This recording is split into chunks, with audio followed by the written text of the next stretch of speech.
Howdy folks, Texas Grebner here with Texas Grebner Outdoors. New videos every Saturday, so if you don't want to miss out on your Texas Grebner Outdoors Saturday morning cartoon awesomeness, make sure to click subscribe and check my channel every Saturday for new videos. I love reading your comments and I really do appreciate all of you that watch. I'm not hunting right now this Saturday because it's shotgun season and I'm pretty much exclusively a bow hunter.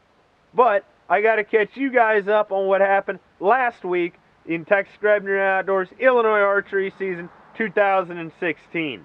Everything is always so perfect just before dawn, and every Midwestern whitetail hunter knows that frozen hour before dawn, where in the darkness everything is perfect and anything is possible. And normally, when the sun rises and begins to burn away the phantasmagoria that your mind has created, there is nothing there. But on this morning, two does in the darkness had made their way behind my stand. They were screened by the thorns of the honey locust trees as they moved.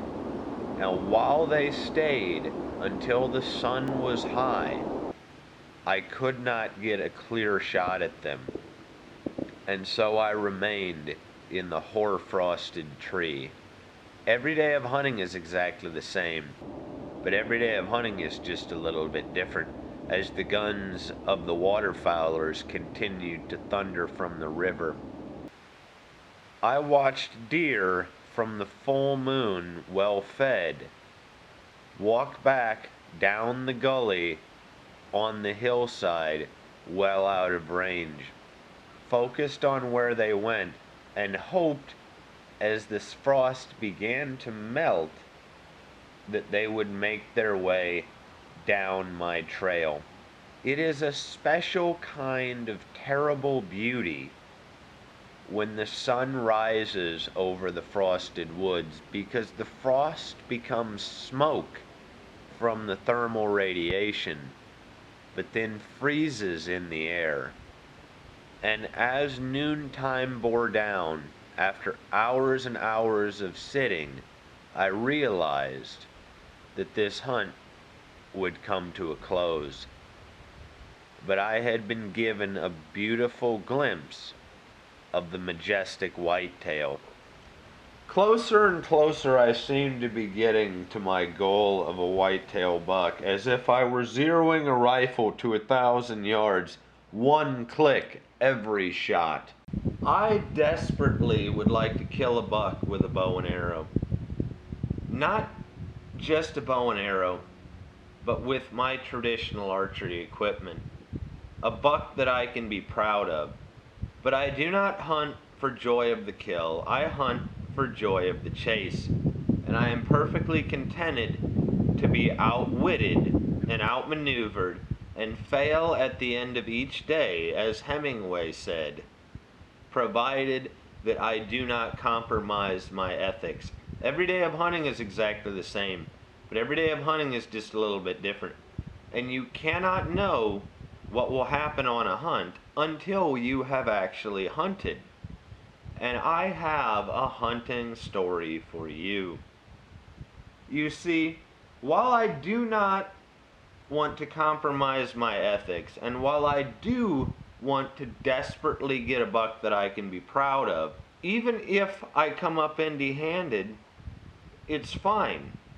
But I will confess that with the gun season rapidly approaching, where the woods in Illinois turn into a blaze orange battleground that sounds like a war zone and looks like Christmas, I was feeling a bit of mounting pressure.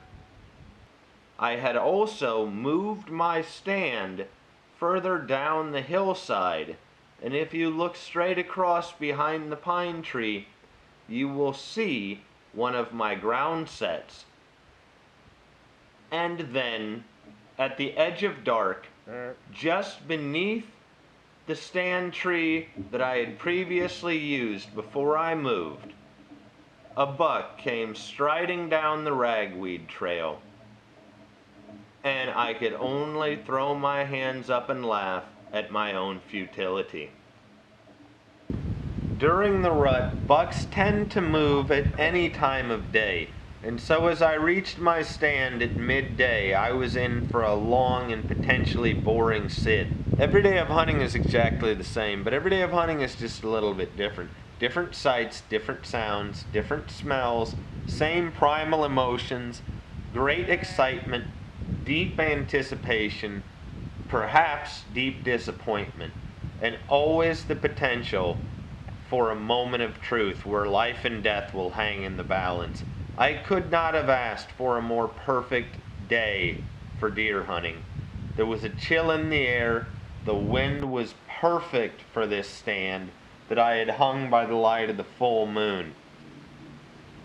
The ragweed trail was in front of me, the cornfield was behind me, and I was actually set up in a tri-fork of a tree to break up my silhouette. The sun began to sink lower and lower, and my excitement was heightened. The trails were cut deeply into the grass, and I hoped upon hope that this evening I would see some action, and I would get the chance that I was seeking. Outwitted, outmaneuvered, and failing at the end of each day, as Hemingway said. As the sun sank lower and lower, the blaze-orange battleground of shotgun season was approaching. Because if you do not get your deer before the first shotgun season in Illinois, the odds drop dramatically. But the merry chase went on, sitting, watching, waiting, listening, the sinking sun still heightening my excitement, and birds rustling in the ragweed sent my nerves on edge. And yet, as the shooting light faded, my hunt came to a close, and I question whether a hunt can be perfect if you leave the woods empty-handed. We again join our bumbling hero in his visceral mystery of the hunt, his quest to tag a wily whitetail buck that he can be proud of. I have one transcendental quality. No matter what, I am talented at screwing things up. It was a blustery morning. There was a chill in the air, and I had dressed too lightweight, and so I was shivering from the convection of the wind going right through my canab pants. Deer were everywhere that I was not, and it wouldn't be an Illinois archery season if I did not drop my camera out of my stand at least once in the season. But no, I dropped it out of my stand twice this season on a single day this morning from having numbed fingers. Deer were everywhere except for where I wanted them to be, and the shotgun season was ticking ever closer by the minute. And so, watching, waiting, listening, shivering, I remained in my resolve. There is a delicious uncertainty to a fair chase deer hunt, and I always learn while I am hunting. Simply put, I wish that I had put a stand in this tree earlier in the season so that I would have had it here, because the trails are so deeply cut in the grass that they would have no suspicion. But this late in the season, deer become very unpredictable. And so, my quest goes on. I do not feel cheated if I leave the woods empty-handed. But I will confess to you, I'm not very good at deer hunting. The day had calmed greatly and warmed up quite a bit, and so I decided for the afternoon hunt that I would be hunting my food plot stand next to the hayfield. I always feel incredibly foolish when I am hunting this particular stand, simply because it is so far away from all other timber that it just seems that there's no reason for an animal to come. But yet, I had pictures on my trail camera about 3 o'clock in the afternoon on days, several days in fact, that I had not been in this stand. And so, I decided that I was going to take a chance at abandoning my other stand for hunting a stand in a completely different county. Sitting, watching, waiting, listening, watching the bugs fly over the pond and the birds fly for the bugs. Not very hopeful as shotgun season inched ever closer. And yet, it is not that I look down upon those who hunt with a shotgun. It just so happens that the deer that I killed with a shotgun, I could have probably killed with a spear. And so, the first part of Illinois archery season came to a close.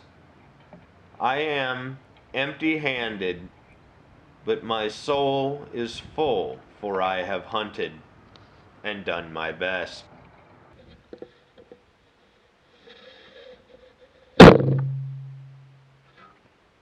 Well, I hope you guys enjoyed watching. As always, God bless all my sportsmen of America. Join the NRA to protect our rights. Please check out my friends over at SOETacticalgear.com. Thank you very much to those of you involved in law enforcement and those of you serving in the military. And thanks for watching Texas Grebner Outdoors. Maybe this year I'm going to break the curse, but no matter what, I'm still going to be hunting.